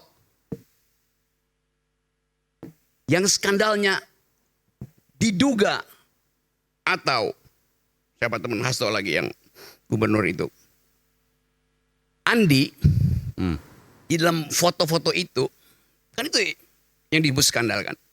Hasto cium pipi sama si perempuan. Andi kasih kode pada seorang perempuan. Itu inimikus. Diputar sedemikian rupa menjadi isu publik. Itu yang terjadi. Berubah menjadi hostis. Padahal itu adalah skandal dalam bentuk rumor dan gosip. Bandingkan dengan skandal yang dibuat Jokowi, abuse of power. Langsung dia hostis, nggak ada inimikus di situ. Yang kasus Mahkamah Konstitusi. Di situ fairness-nya kita mesti lihat tuh. Terang-terangan dicatat di dunia internasional. Bahwa Jokowi bikin skandal yang sifatnya hostis. Berbahaya bagi publik. Itu fairness-nya di situ. Nah sekarang yang terjadi adalah orang menduga apa yang ada di kotak Pandora di Rusia itu yang kuncinya dipegang oleh Koni. Apa isinya? Kata Guntur Romli tadi, isinya hostis, bukan inimikus. Tapi kenapa yang beredar di Indonesia inimikus? Soal terong lah, soal apa segala macam. Kan kita mau bedah itu dalam talk show semacam ini tuh. Kalau enggak talk show ini jadi rumor juga tuh kalau kita nggak mau masuk di dalam hal-hal yang sifatnya teoritis. Ada basis ilmiahnya tuh. Yang nggak ada margin of error di sini. Semuanya sempurna saya terangkan. Sekarang kita balik pada soal tadi. Siapa yang memulai skandal itu? Oke, kita uji. Siapa yang memuat foto Hasto dan Andi Wijayanto? BEM UNJ, Dekan Fakultas Manajemen Bakri Institute, apa kepentingannya? Faktanya nggak ada, tapi reasoning kita mulai bekerja tuh. Apakah yang lakukan itu adalah Kaisang, Gibran? Apa kepentingannya? Di dalam taraf berpikir itu kita akan lihat, kalau begitu pertentangan utama antara siapa dan siapa tuh. Friend and enemy-nya di dalam konsep Carl Smith itu siapa dengan siapa. Pada analisis terakhir adalah Jokowi dan Megawati. Jadi jangan bawa Jokowi. Loh itu analisisnya begitu. Kalau otak kita mau kita pakai sempurna tuh. Maka di dalam paradigma itu kita uji skandal-skandal ini. Hasto diskandalkan pasti oleh orang dekat Jokowi. Boleh. Orang kedua dekat Jokowi. Boleh. Orang ketiga dekat Jokowi. Boleh. Tapi kalau itu berarti ada orang ke-17 dekat Jokowi. Tetap dia adalah proksinya Jokowi. Sama aja logiknya. Kan kacau kita berpikir, ya mungkin aja yang buat itu adalah orang dari Rusia, orang dari Ukraina. Apa urusannya dengan pertarungan friend enemy di dalam pikiran Carl Smith tentang Jokowi dan Megawati? Konstruksinya begitu, cara berpikirnya tuh. Jadi kalau saya pastikan bahwa foto itu disebarkan oleh Jokowi, siapa yang mau bantah? Faktanya nggak ada, memang ada faktanya, tapi reasoning saya mengatakan itu. You bantah reasoning saya, bukan bantah faktanya tuh. Assalamualaikum warahmatullahi wabarakatuh. Ada jawaban? Silakan. Ya, saya terus terang nggak nangkep tuh apa yang ingin disampaikan oleh Rocky. Pakai ini. Ya, saya nggak peduli siapa nangkap, siapa nggak nangkap. Yang penting tesis saya, dalil saya, pengetahuan teoritis saya, reasoning saya sudah terangkan. Oke. Karena saya nggak tahu, saya nggak nangkep. White coffee dulu deh, white coffee. Karena ada black skandal. Ya, jadi itu penjelasan yang menarik. Tapi pertanyaan besar kita kan pada hari ini adalah bukan itu. Bukan soal siapa yang menyebarkan foto Hasto cium siapalah namanya. Cipika-cipiki. Oke. Atau siapa Andi ya, satu lagi. Kan bukan itu isunya. Ya, isunya adalah soal tadi Pak Hasto mengatakan dia punya informasi-informasi mengenai skandal korupsi. Yang menggunakan istilah skandal korupsi itu kalau nggak salah ya Pak Hasto sendiri atau Bu Koni atau Guntur ya. Yang mengatakan bahwa gue punya nih informasi semacam ini. Dan informasi ini akan bisa menjadi bom waktu. Nah, kata Rusia di situ tampil karena kenapa kita menyebut Rusia? Karena memang si dokumen-dokumen dan bukti-bukti tersebut dibawanya ke Rusia. Kenapa Rusia? Ya karena KONI itu adanya di Saint Petersburg. Cuman pertanyaan kita kan belum juga terjawab. Yaitu mengapa itu tidak kunjung atau tidak ditampilkan lebih awal, dihadirkan lebih awal, mengingat kalau betul ada dokumen atau bukti yang menunjukkan bahwa pejabat A, B, C itu korup, melakukan skandal korup. Termasuk tadi logika Bung Rocky. Nggak salah kalau sebutkan misalnya kekuasaan Pak Jokowi misalnya. Termasuk. Misalnya saja dia bilang bahwa saya punya bukti yang menunjukkan bahwa Kaisang atau Gibran atau Bu Iriana disebut loh oleh KONI ya. Apa sih istilahnya kaitannya sama pokoknya Ibu Iriana jangan tenang-tenang dulu ya. Jangan tenang-tenang dulu ya. Ini ada informasi-informasi tentang skandal keluarga gitu ya. Nah, Enggak. Ya oke. Dikoreksi kutipan skandal keluarga itu enggak ada. Oke. Jangan nambah-nambah. Oke, saya minta maaf kalau memang salah Bu Koni ya. Tapi bahwa ada Ibu Iriana jangan tenang-tenang dulu. Nah, kalau itu adalah menyangkut sesuatu yang menyangkut kepentingan publik, ya memang kalau dalam pandangan saya, betapapun saya adalah pecinta Pak Jokowi dan keluarganya, kalau ternyata dia itu korup, ternyata keluarganya korup, ya bongkar. Sampaikan kepada publik. Setuju. Jangan disembunyikan. Yang tadi saya katakan, kalau itu disembunyikan, Anda sendiri ikut bersalah dong. Ya, karena saya tidak melihat ada alasan sedikit pun bagi mereka untuk khawatir menyampaikannya di Indonesia. Saya enggak. Apakah mereka membayangkan sebuah cerita di mana begitu itu diungkap di Indonesia, dengan segera besoknya dia digerebek dan ditangkap dan ditangkap ya. Karena itu nggak ada presidennya selama 10 tahun terakhir Pak Jokowi, itu mungkin kejadian dulu di eranya Pak Harto, tapi kalau sekarang kan nggak pernah kejadian semacam itu. Apa yang mereka takutkan? Itu pertanyaan penting menurut saya. Apa yang ditakutkan dari mereka kalau mereka mengungkapkannya di sini sekarang? Dan apalagi kalau bisa lebih awal. Oke, jawaban itu nanti saya tambahan lagi Mas Ade. Itu pertanyaan kenapa dinotariskan di Rusia gitu loh. Ada apa dinotariskan di Rusia? Apakah ada rahasia-rahasia negara juga yang include dengan bukti-bukti tersebut? Ini pertanyaan saya juga, ini perlu dijawab. Oke, nanti kita akan berikan kesempatan pada Bung Guntur. Sesaat lagi tetap bersama kami di Rakyat Bersuara.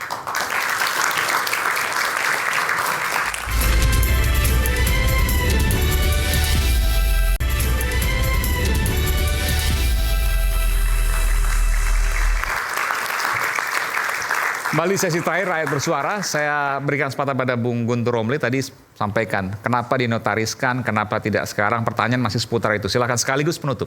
Ya, pertama terkait soal substansi, dokumen, video dan sebagainya itu ingin kami tegaskan bahwa itu tidak ada yang terkait dengan persoalan pribadi.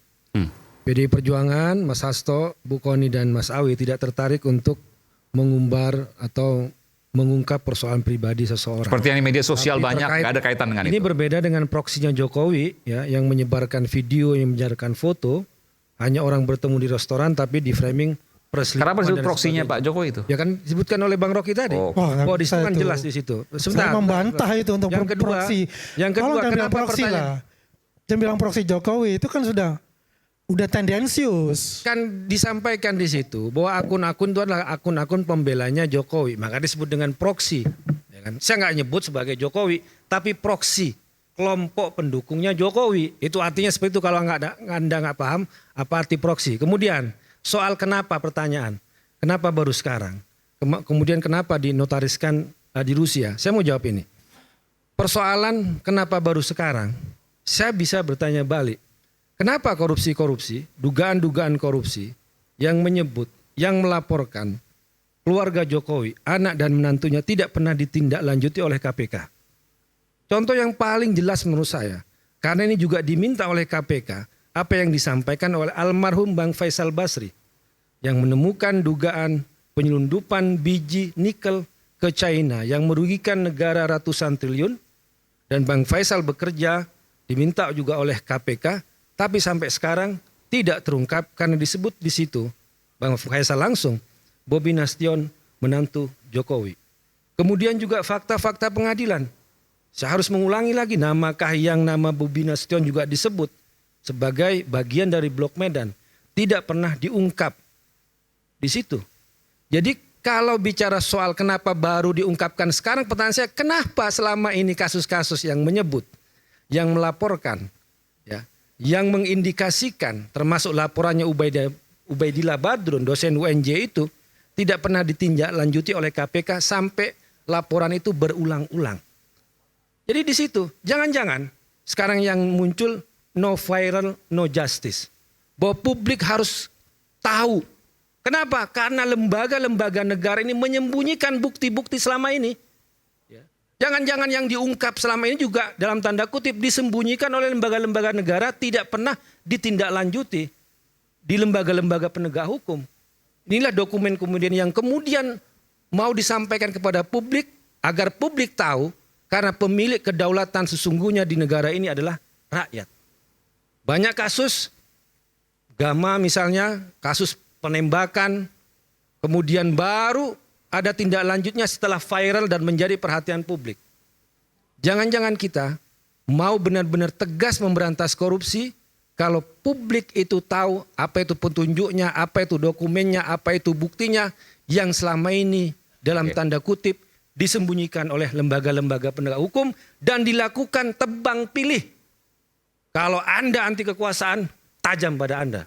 Tapi kalau Anda yang terlibat kekuasaan, cantolan kekuasaan bahasanya Bang Refli Harun, maka Anda selamat, tidak pernah ditindaklanjuti. Itu buat saya. Oke, baik. Silakan. Sekaligus penutup ya. Jadi sebenarnya apa yang dilakukan Pak Hasto itu kan sah-sah saja menurut saya. Kan namanya pembelaan, ya kan? Pembelaan kan bisa dalam sisi hukum, tadi pra-peradilan gitu kan, menggugat KPK atau dari sisi politis terserah. Namun terkait dengan video-video, jika memang ada terkait dengan skandal politik misalnya, saya pikir ini kan bukan yang pertama. Ya, kita ingat waktu itu Nazarudin.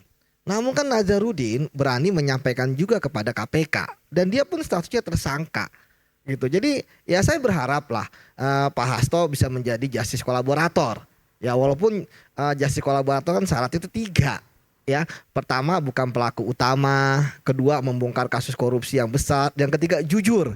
Ya, tapi kan sekarang permasalahannya adalah apakah percaya sama KPK? Kalau dilihat dari pernyataannya Pak Guntur kan kita bingung juga nanti video korupsi ini mau dibawa kemana? Kan begitu. Kalau memang hanya untuk kemudian jadi bergening atau transaksi politik, ya saya pikir ya itu ada di ranah politik lah. Tetapi kan ini tidak akan banyak berguna bagi upaya pembelaan dia baik di persidangan gitu kan maupun dalam proses pemeriksaan sebagai tersangka.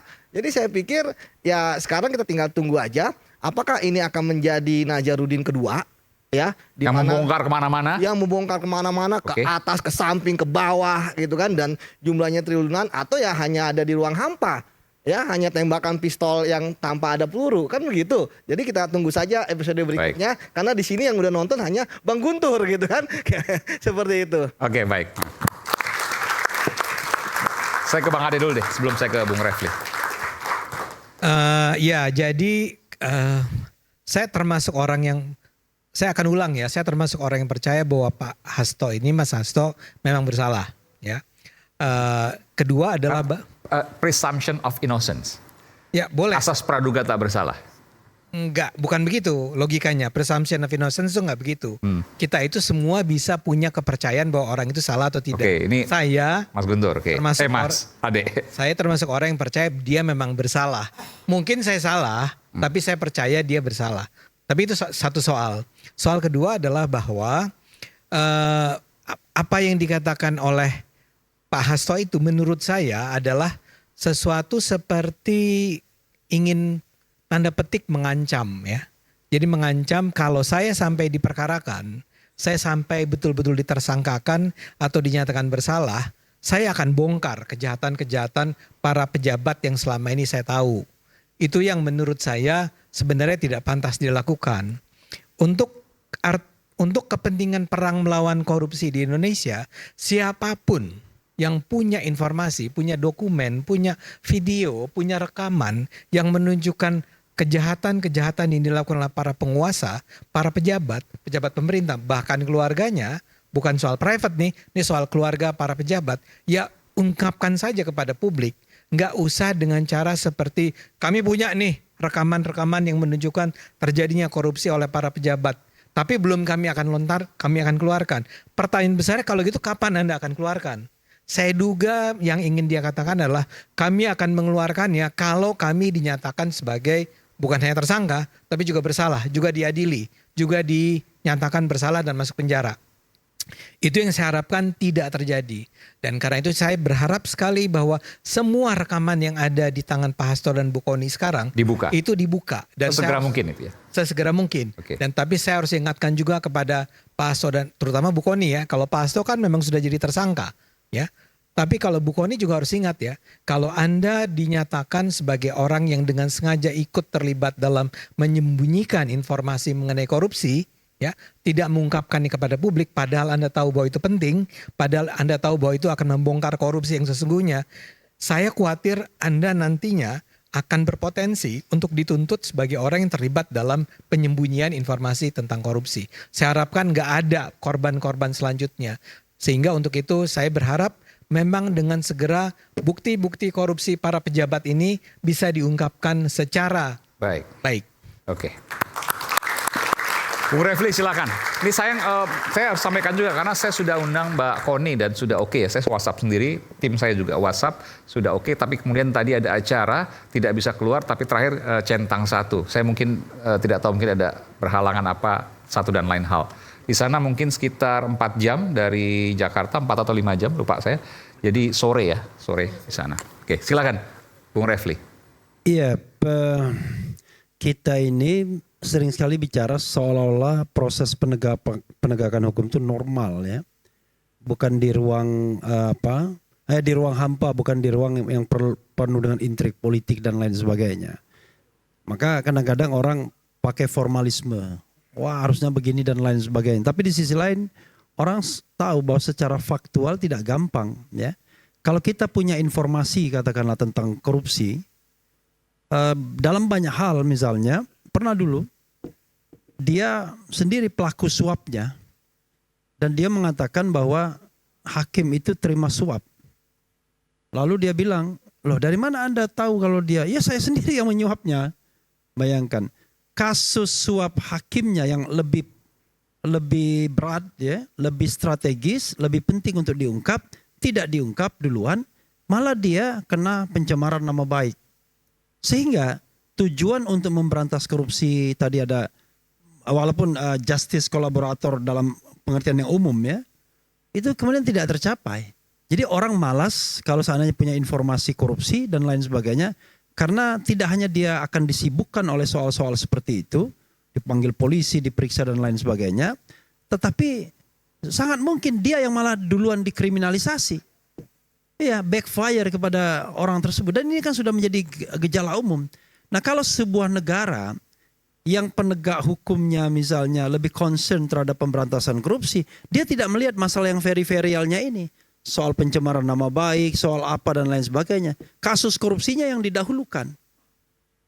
Misalnya tadi, kasus perintangan dan lain sebagainya tidak menjadi main concernnya. Kasus korupsinya dulu. Misalnya dalam konteks Hasto, bukan Hastonya yang kemudian dikriminalkan dulu. Misalnya dia menyimpan kasus-kasus itu, tetapi siapa yang kemudian memang terlibat dalam kasus besarnya itu. Apalagi kasus itu kasus yang merugikan keuangan negara yang luar biasa misalnya.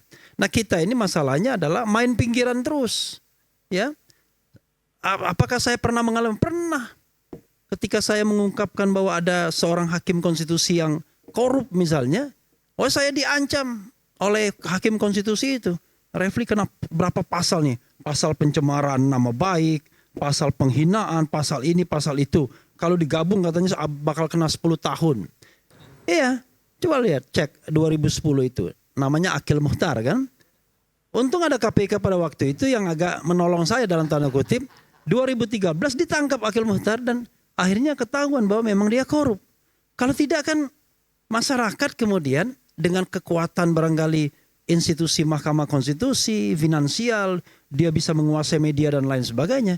Maka seorang warga negara yang melaporkan hasil atau perkara korupsi atau perkara suap dan lain sebagainya, justru dia akan backfire ke dia. Tidak nyaman hidupnya, ada ancaman dari negara dan lain sebagainya. Jadi ancamannya bukan dari preman tapi dari negara. Oknum-oknum negara misalnya. Padahal pada waktu yang bersamaan Presiden mengatakan siapa yang melaporkan korupsi itu malah di-encourage. Akan dikasih hadiah. Bullshit itu sebenarnya ya kan. Yang ada adalah kalau Anda melaporkan kasus korupsi siap-siaplah Anda report. Itu tingkat yang paling minimalis. Tapi siap-siap juga Anda akan justru dijadikan tersangka. Itu persoalannya. Makasih. Silakan. Ya. Saya agak heran selama ini apa yang dikaitkan dengan Pak Hasto sebagai sekjen PDIP itu selalu dengan Jokowi. Apa yang terjadi di internal PDIP selalu dikaitkan dengan Jokowi. Ini sebagai pertanyaan buat saya. Saya minta jawaban seperti itu, satu. Makanya saya katakan ini ada kayak Jokowi fobia. Kedua, dengan barang-barang bukti itu belum sisa dijawab sampai sekarang. Kenapa mesti ditaruh di Rusia? Dinotariskan pula. Ini pertanyaan yang sangat ini juga. Dengan masyarakat yang lain pun pasti akan bertanya seperti itu. Begitu pentingkah ya, harus ditaruh di sana? Apakah ada rahasia negara juga yang ikut-ikutan dimasukkan di sana? Kenapa nggak aja langsung di sini dibuka? Ya kan, gak usah tunggu-tunggu waktu lagi. Apa katakan dari Bang Ade tadi gitu loh. Jadi sudahlah, kita akhiri polemik itulah mengenai Jokowi terlibat A, B, C, D. Biarlah aja nanti di proses hukum. Kalau itu memang benar itu barang itu ada, langsung aja, gak usah tunggu-tunggu. Ini orang kebelet pipis semua nih kayak begini. Iya kan? Masih boleh pipis. Iya, kita nunggu kan gitu loh. Iya kan? Jangan sampai itu fitnah terus, yang keluar tuh fitnah gitu loh. Tapi anyway lah, bagi yang penting gini adalah kita bersama-sama yang meminta kepada Mas Hasto secara gentle, ya kan? Kalau itu ada, buka sekarang, tapi hadapilah ya konsekuensi hukum itu sebagai Hasto pribadi, bukan sebagai sekjen. Kan ini adalah hukum yang berlaku sebagai manusianya, tapi bukan institusinya. Terima kasih. Oke. Rocky silakan. Ada. Gini ya, coba saya terangkan dulu istilahnya. Fobi itu bukan terhadap orang. Fobi itu adalah kondisi psikologis takut pada sesuatu yang tidak dia kenali justru. Salah lagi Anda tuh. Itu pentingnya belajar itu. Ada referensi. Kalau Anda bilang Jokowi filia, masih mungkin itu mencintai Jokowi. Tapi fobi pada Jokowi, itu artinya anggap Jokowi itu barang. Kacau. Orang fobi pada situasi, orang fobi pada kejijikan, orang fobi pada barang, bukan pada orang. Nggak ada orang fobi pada orang. Nangkap nggak teori psikologinya tuh? Paham tuh? Bagus. Ada komentar nggak? Kalau Rocky Gerung jangan dilawan, ya kan? Biar publik menilai, kan begitu. Kalau dilawan saya deg-degan nanti. Baik, Jumat pekan ini KPK akan memeriksa pertama kali Sekjen PDI Perjuangan sebagai tersangka Hasto Kristianto. Bola panas kasus Hasto akankah menggelinding menjadi bola liar seperti dikatakan kemana-mana dan di bagaimana pula ujungnya? Publik menaruh perhatian pada keseriusan KPK. Jangan sampai ada istilah for my friend everything, for my enemy is the law. Saya Aiman Wicaksono, sampai jumpa di Rakyat Bersuara berikutnya.